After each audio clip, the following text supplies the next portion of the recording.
اس کی دستار رکھی جائے گی. یہ پڑھے لکھوں کی جماعت بڑھنے والی اور جاہل کی جماعت گھٹنے والی ہے.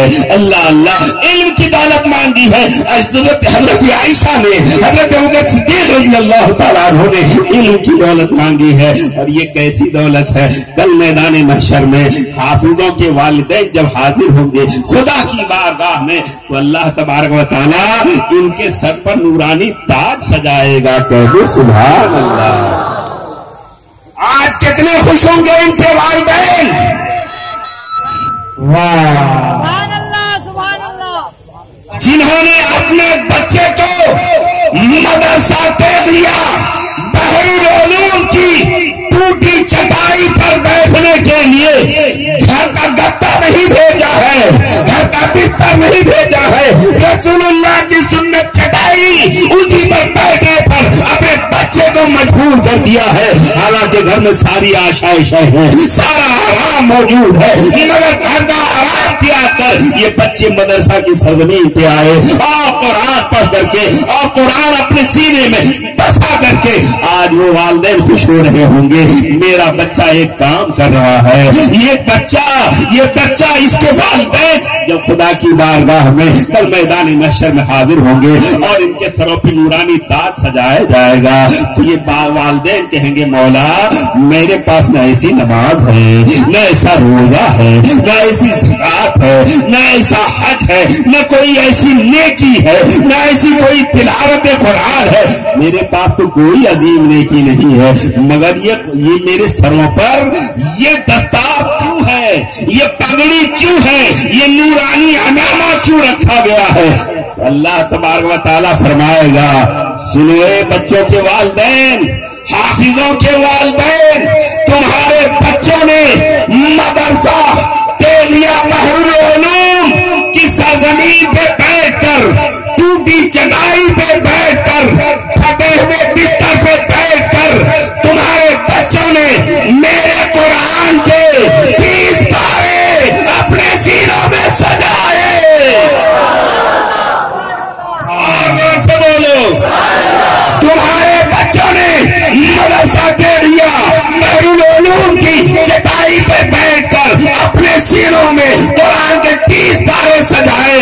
میری غیرت میری رحمت نے گوارا نہیں کیا ہے کہ جب تمہارے بچوں نے اب میرے قرآن کو 30 پاروں کو اپنے سینوں میں سجائے تو میں تمہارے سروں پہ نورانی تاج نہ رکھوں. انہوں نے قرآن سے سینہ سجایا ہے, میں نے نورانی تاج سے تیرے سروں کو سجا دیا.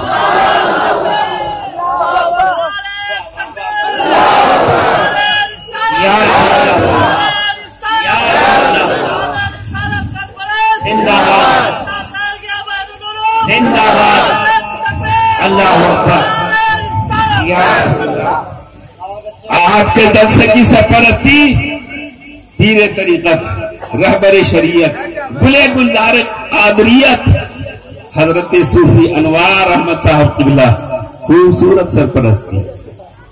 جلسے کی صدارت صوفی باصفا عاشق مصطفیٰ پیر طریقت رہبر راہ شریعت حضرت علامہ مولانا محمد قیام الدین صاحب قبلہ, اور پھر حضرت مولانا صلاح الدین صاحب قبلہ اور حضرت مولانا اشرف رضا صاحب قبلہ, جن کے اہتمام کے ذریعہ سے یہ پھول لہلہاتے ہوئے نظر آ رہے ہیں, یہ گلشن مہکتا ہوا نظر آ رہے ہیں.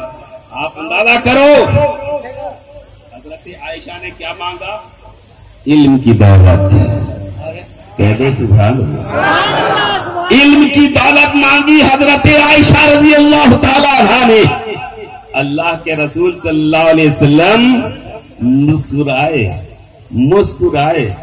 جب مسکرائے تو کہا ہاں عائشہ, جب تم نے علم کی دولت مانگی ہے اور اس راز کو جاننے کی کوشش کی ہے اور میں تمہیں بتا دوں. کہہ دوں سبحان اللہ. میں تمہیں وہ راز بتاؤں جسے کائنات عالم کا سرا نہ واقف ہے. آج میں اس راز کو آشکارا کرتا ہوں. کہا سنو, جب میں خدا کی بارگاہ میں حاضر ہوا آپ صرف اتنا سنتے آئے ہیں کہ راز و نیاز کی باتیں ہوئی ہیں. کیا بات ہوئی ہے آج تک نہیں سنا ہے, لیکن جب علماء کرام کے ذریعہ سے ہم گنہگاروں تک بات پہنچی ہے، ایک بات بتاؤں، اللہ کے رسول صلی اللہ علیہ وسلم نے فرمایا عائشہ سنو، جب میں خدا کی بارگاہ میں حاضر ہوا میری طرف توجہ رکھیے، ہلچل صاحب کو زیادہ دیکھنا چاہتے تو کہیے اٹھا کے رکھ دیا جائے آپ کے درمیان۔ ایسے تو جلسہ کے اراکین ایک اسٹیج پر ایک دوسرا اسٹیج چھوٹا سا بنا دیتے اور اوپر بیٹھتے ہلچل صاحب کو بھی چھوٹے نظر آتے، لیکن قد تو بڑا چھوٹا ہے، دیکھنے میں قد تو بڑا چھوٹا ہے، مگر یہ بڑا اسٹیج بھی اس چھوٹے قد کے لیے چھوٹا پڑ رہا ہے۔ اتنی بڑی ان کی پکڑ ہے اسٹیج پہ، آج پورا ہندوستان ناپنے والا چھوٹا سا انسان، اللہ اکبر، ارے جب ہمارا چھوٹا ایسا ہے تو بڑا کیسا ہوگا؟ جی ہمارا چھوٹا ایسا ہے تو ہمارا بڑا کیسا ہوگا؟ اللہ اللہ، آپ اندازہ کرنے کی کوشش کرو۔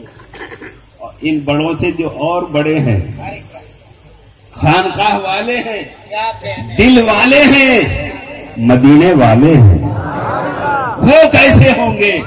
قسم خدا کی ان علماء کرام کا چہرہ دیکھو اور تصور و بسانے کی کوشش کرو، گنبد خضرا کا جمال کیسا ہوگا، اور اس جمالوں میں رعنائیاں بکھیرنے والا وہ رسول کیسا ہوگا، رسول ہاشمی کیسا ہوگا۔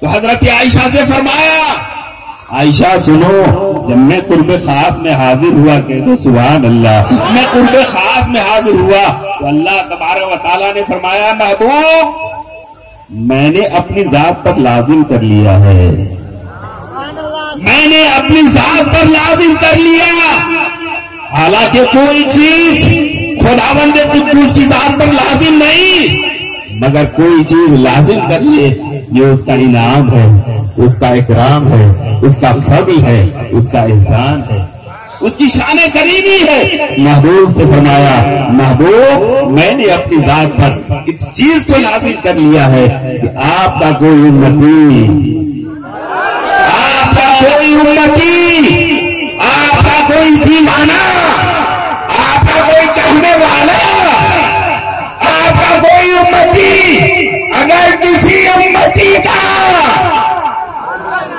تو چاہوں گا دل کی دنیا میں دل کی بات کرنے آیا ہوں، شہر دلی میں دل کی بات کرنے آیا ہوں، سنو اس بات کو اور دل کو چھو جائے تو عمل کرنے کی کوشش کرنا، عمل کرنے کی کوشش کرنا اس پہ۔ یہ پیغام رسالت کانفرنس ہے اور اس سے یہ پیغام لے کے جاؤ، اپنے گھر پہ جاؤ اور میرے اس حصے کو، تقریر کے اس حصے کو ضرور اپنے گھروں پہ سوچنے کی کوشش کرنا۔ فرمایا اللہ تبارک و تعالیٰ نے محبوب میں نے اپنی ذات پر لازم کر لیا ہے آپ کا کوئی دیوانہ، آپ کا کوئی امتی، آپ کا کوئی چاہنے والا کسی امتی کا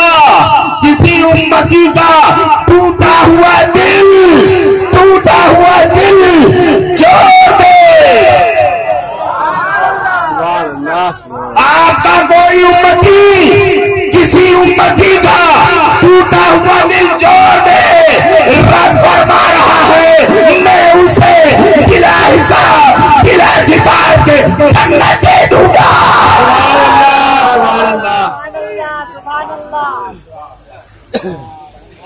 میں اسے بلا حساب کتاب جنت دے دوں گا۔ آپ کا کوئی دیوانہ، کوئی امتی کسی امتی کا ٹوٹا ہوا دل جوڑ دے تو میں اسے بلا حساب کتاب جنت دے دوں گا۔ کیا ایسا نہیں ہوتا ہے کبھی کسی کو تکلیف پہنچتی ہے، کسی کا دل ٹوٹتا ہے، کسی کو سماج ظلم کرنے کی کوشش کرتا ہے، ایسے موقع پہ آپ کے قریب آتا ہے، گاؤں کے مکھیا کے قریب ہوتا ہے، دولت مند کے قریب ہوتا ہے اور قریب ہونے کے بعد اپنے دل کی بات رکھنے کی کوشش کرتا ہے، اپنے پڑاس کو نکالنے کی کوشش کرتا ہے، اور ایسے موقع پہ آپ حضرات اس کو تسلی کے الفاظ کہتے ہیں، اس کو ٹھارس بندھانے کی کوشش کرتے ہیں، آپ اس کے ذہن پر مرہم رکھنے کی کوشش کرتے ہیں۔ یہی تو دل جوڑنا ہے، یہی تو دل جوڑنا ہے۔ حضرت عائشہ رضی اللہ تعالی عنہا جب یہ حدیث مبارکہ سن چکی، مفہوم حدیث رکھ رہا ہوں، تو دوڑی ہوئی والد گرامی کی خدمت میں حاضر ہوئی، والد گرامی کی خدمت میں حاضر ہوئی. کہا عائشہ رسول اللہ صلی اللہ علیہ وسلم نے کیا جواب دیا؟ کہا ابا حضور، اللہ کے رسول صلی اللہ علیہ وسلم نے فرمایا کہ کوئی امتی آپ کا کسی امتی کا ٹوٹا ہوا دل جوڑ دے، میں اسے بلا حساب کتاب جنت دے دوں گا. اتنا سنتے حضرت ابوبکر صدیق رضی اللہ تعالیٰ عنہ زاروں قطار رونے لگے، زاروں قطار رونے لگے. کون روئے؟ مجمع میں سے کوئی بتا دے. کہیں اور ہے، مجمع میں نہیں بیٹھے. حضرت عائشہ نے بیان فرمایا یا رسول اللہ، اللہ کے رسول صلی اللہ علیہ وسلم نے ایسا ایسا بیان فرمایا. حضرت ابوبکر صدیق رضی اللہ تعالیٰ نے جواب سن کے رونے لگے، زاروں قطار آنسو بہنے لگے حضرت ابوبکر صدیق کے. تو حضرت عائشہ نے ارشاد فرمایا اللہ ابا حضور یہ تو رونے کی بات نہیں ہے، یہ تو مسکرانے کی بات ہے. ابا حضور آپ کیوں رو رہے ہیں؟ آپ کیوں آنسو بہا رہے ہیں؟ آپ کا دل کیوں بے قرار ہو رہا ہے؟ اللہ تو بغیر حساب کتاب جنت دے رہا ہے، آپ آنسو کیوں بہانے لگے؟ حضرت ابوبکر صدیق رضی اللہ تعالیٰ عنہ نے فرمایا بیٹی عائشہ، توجہ چاہوں گا، بیٹی عائشہ تم نے تصویر کا ایک رخ دیکھا ہے، تم نے تصویر کا صرف ایک رخ دیکھا ہے، تیرا باپ ابوبکر صدیق تصویر کا دونوں رخ دیکھ رہا ہے. ارے رسول اللہ نے یہی بیان فرمایا کہ جو انسان، جو مومن کسی مومن کا ٹوٹا ہوا دل جوڑ دے، بلا حساب کتاب جنت حاصل کر لے، جنتی بن جائے. اور اگر کوئی مرد مومن کسی مرد مومن کا دل توڑ دے، دل توڑ دے، جوڑنے والا جنتی، توڑنے والا میں تو کہہ بھی نہیں سکتا جو آپ کہہ رہے ہیں. میرے اندر اتنی ہمت ہی نہیں ہے کہ مفہوم مخالف کو آپ کے سامنے بیان کر دوں. اللہ اللہ، حضرت ابوبکر صدیق کی نظر کہاں تک پہنچی اور حضرت عائشہ کی نظر کہاں تک پہنچی؟ حضرت ابوبکر صدیق کی نظر جب وہاں تک پہنچی، رسول اللہ کی نظر کہاں تک پہنچی ہوگی؟ رسول اللہ کی نظر کہاں تک پہنچی ہوگی؟ میں ابوبکر صدیق کی نظر پہ بھی قربان، حضرت عائشہ کی نظر پہ بھی قربان، رسول اللہ کی نظر پہ بھی قربان.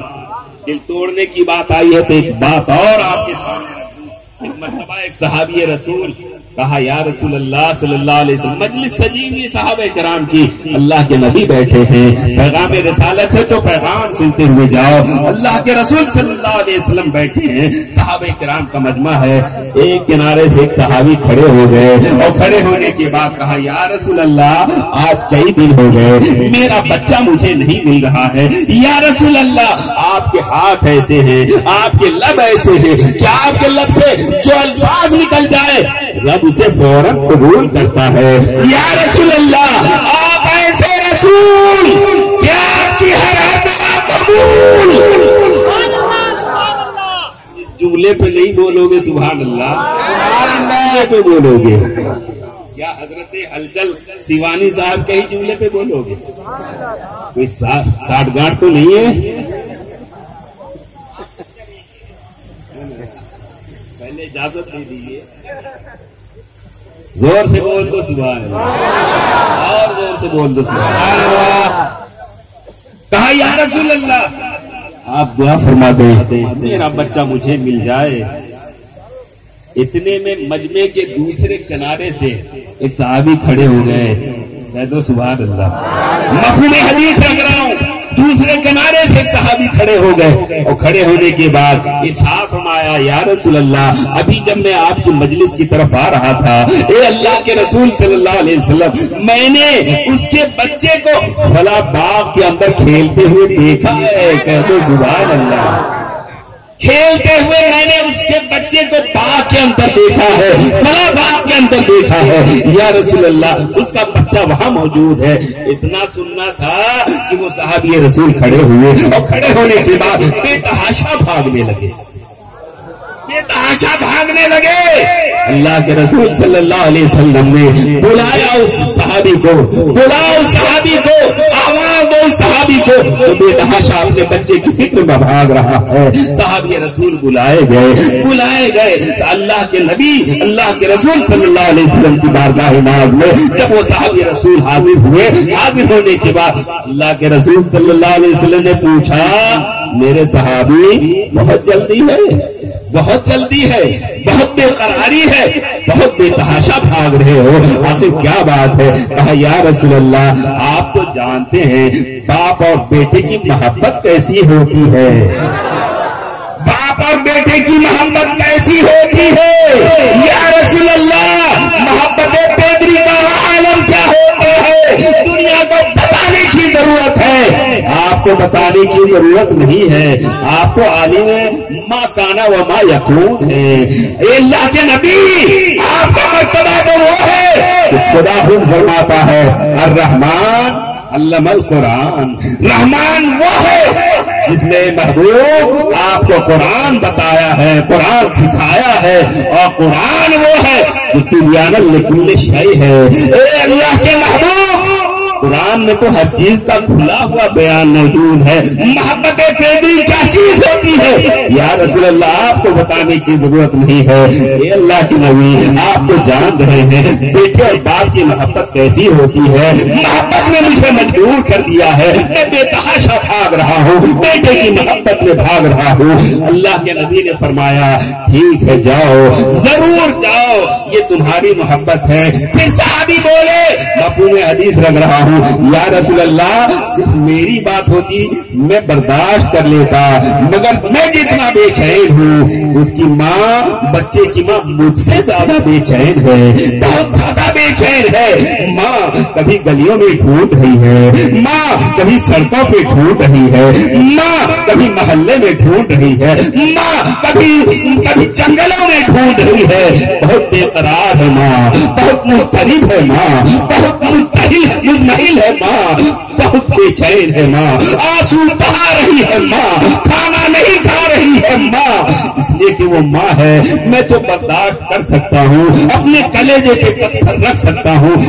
مگر ماں وہ دل کہاں سے لائے یا رسول اللہ، ماں رات کو سوتی نہیں ہے، بس بچے کی یاد ہے یا رسول اللہ، انہیں سب وجہوں سے میں بے تحاشا بھاگتا ہوا نظر آ رہا ہوں۔ اللہ کے رسول نے فرمایا کہہ دو صلی اللہ علیہ وسلم، فرمایا جاؤ، بس پتے کی بات یاد رکھنا جو بتانے جا رہا ہوں، کہا جاؤ، ضرور جاؤ، بیٹا تمہارا ہے تم نہیں جاؤ گے تو کیا دنیا جائے گی؟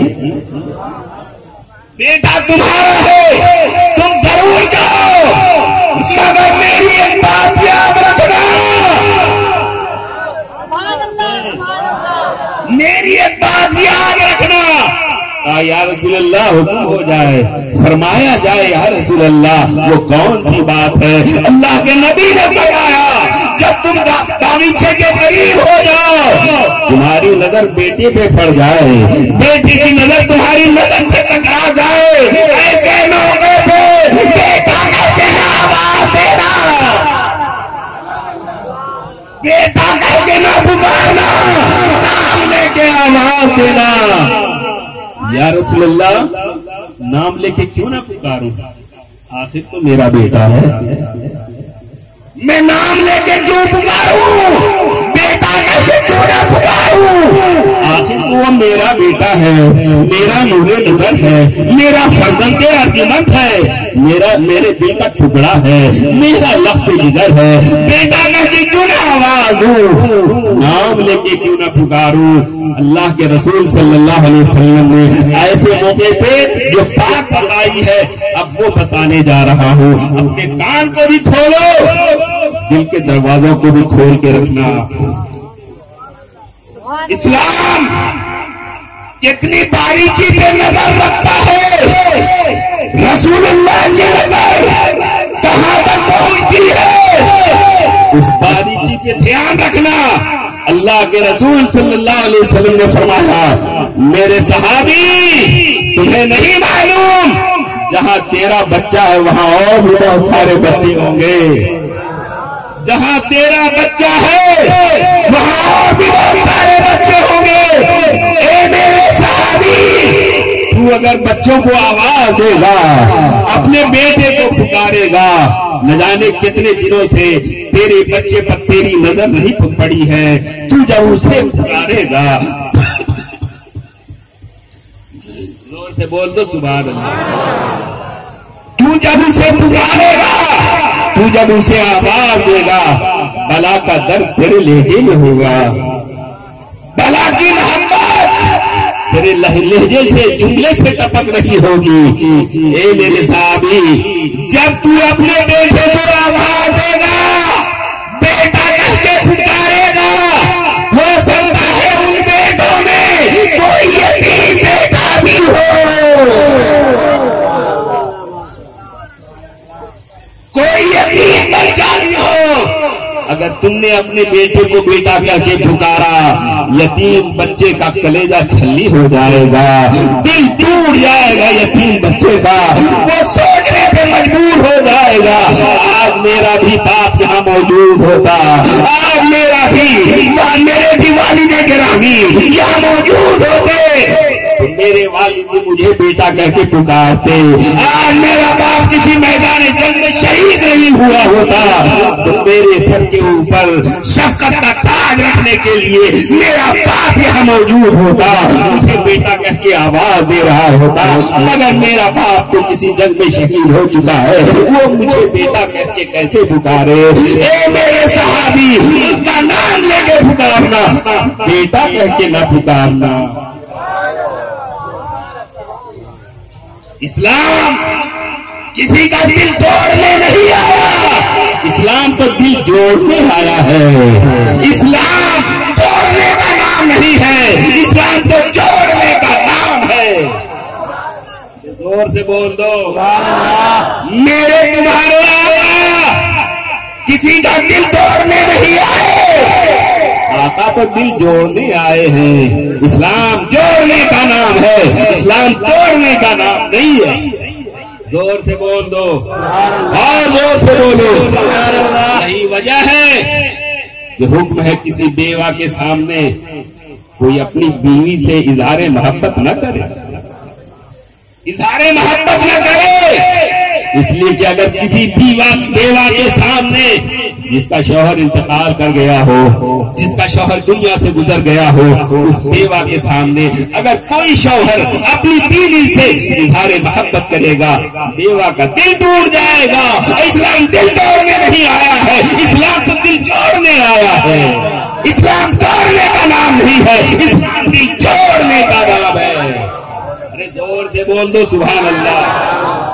تم نعرہ نہیں لگا رہے ہو، مجھے اچھا لگ رہا، اس لیے دل کی اتھا گہرائیوں سے میری گفتگو سنی جا رہی ہے، مجھے بس یہی چاہیے، نعرہ نہیں چاہیے، بس خاموشی کے ساتھ سنتے رہو اور کہیں کہیں سبحان اللہ بول دینا، سبحان اللہ، سبحان اللہ، زور سے بول دو سبحان اللہ، اور زور سے بول دو سبحان اللہ۔ یہی حکم ہے، یہی حکم ہے، یہی حکم ہے کہ جب تم گوشت پکاؤ تو ذرا تاخیر کر کے کھانا پکاؤ تو تاخیر کر دو تاکہ پڑوس کے بچے سو جائیں، پڑوس کے بچے تمہارے سو جائیں، ورنہ تم کھانا بناؤ اور کسی بیوہ کا بچہ ماں سے ضد کرنے لگا، کوئی یتیم تڑپ کے اپنی ماں سے کہنے لگا بغل میں پڑوس میں گوشت بن رہا ہے، مجھے بھی گوشت کھانے کی خواہش ہے، مجھے بھی گوشت چاہیے، مجھے بھی روٹی چاہیے، ایسے موقع پہ بیوہ ماں گوشت کہاں سے 12 بجے رات میں لائے گی؟ اس لیے اگر تمہیں گوشت پکانا ہے تو دیر کر کے پکاؤ یا ایسے وقت میں پکاؤ کہ تمہارے پڑوس کے بچے سو گئے ہوں، یا جلدی ہی پکانا ہے تو گوشت میں شوربہ بڑھا دو تاکہ اگر تم گوشت کھا رہے ہو تو تمہارے پڑوس میں شوربہ پڑوسی شوربے کے ساتھ روٹی کھا لے. اسلام جوڑنے کے لیے آیا ہے، اسلام توڑنے کے لیے نہیں آیا ہے. استغفر اللہ ربی من کل ذنب واتوب الیہ. خوب کی سیر چمن، پھول چنے، شاد رہے. باغ باغ آتا ہوں، گلشن تیرا آباد رہے. السلام علیکم ورحمۃ اللہ وبرکاتہ.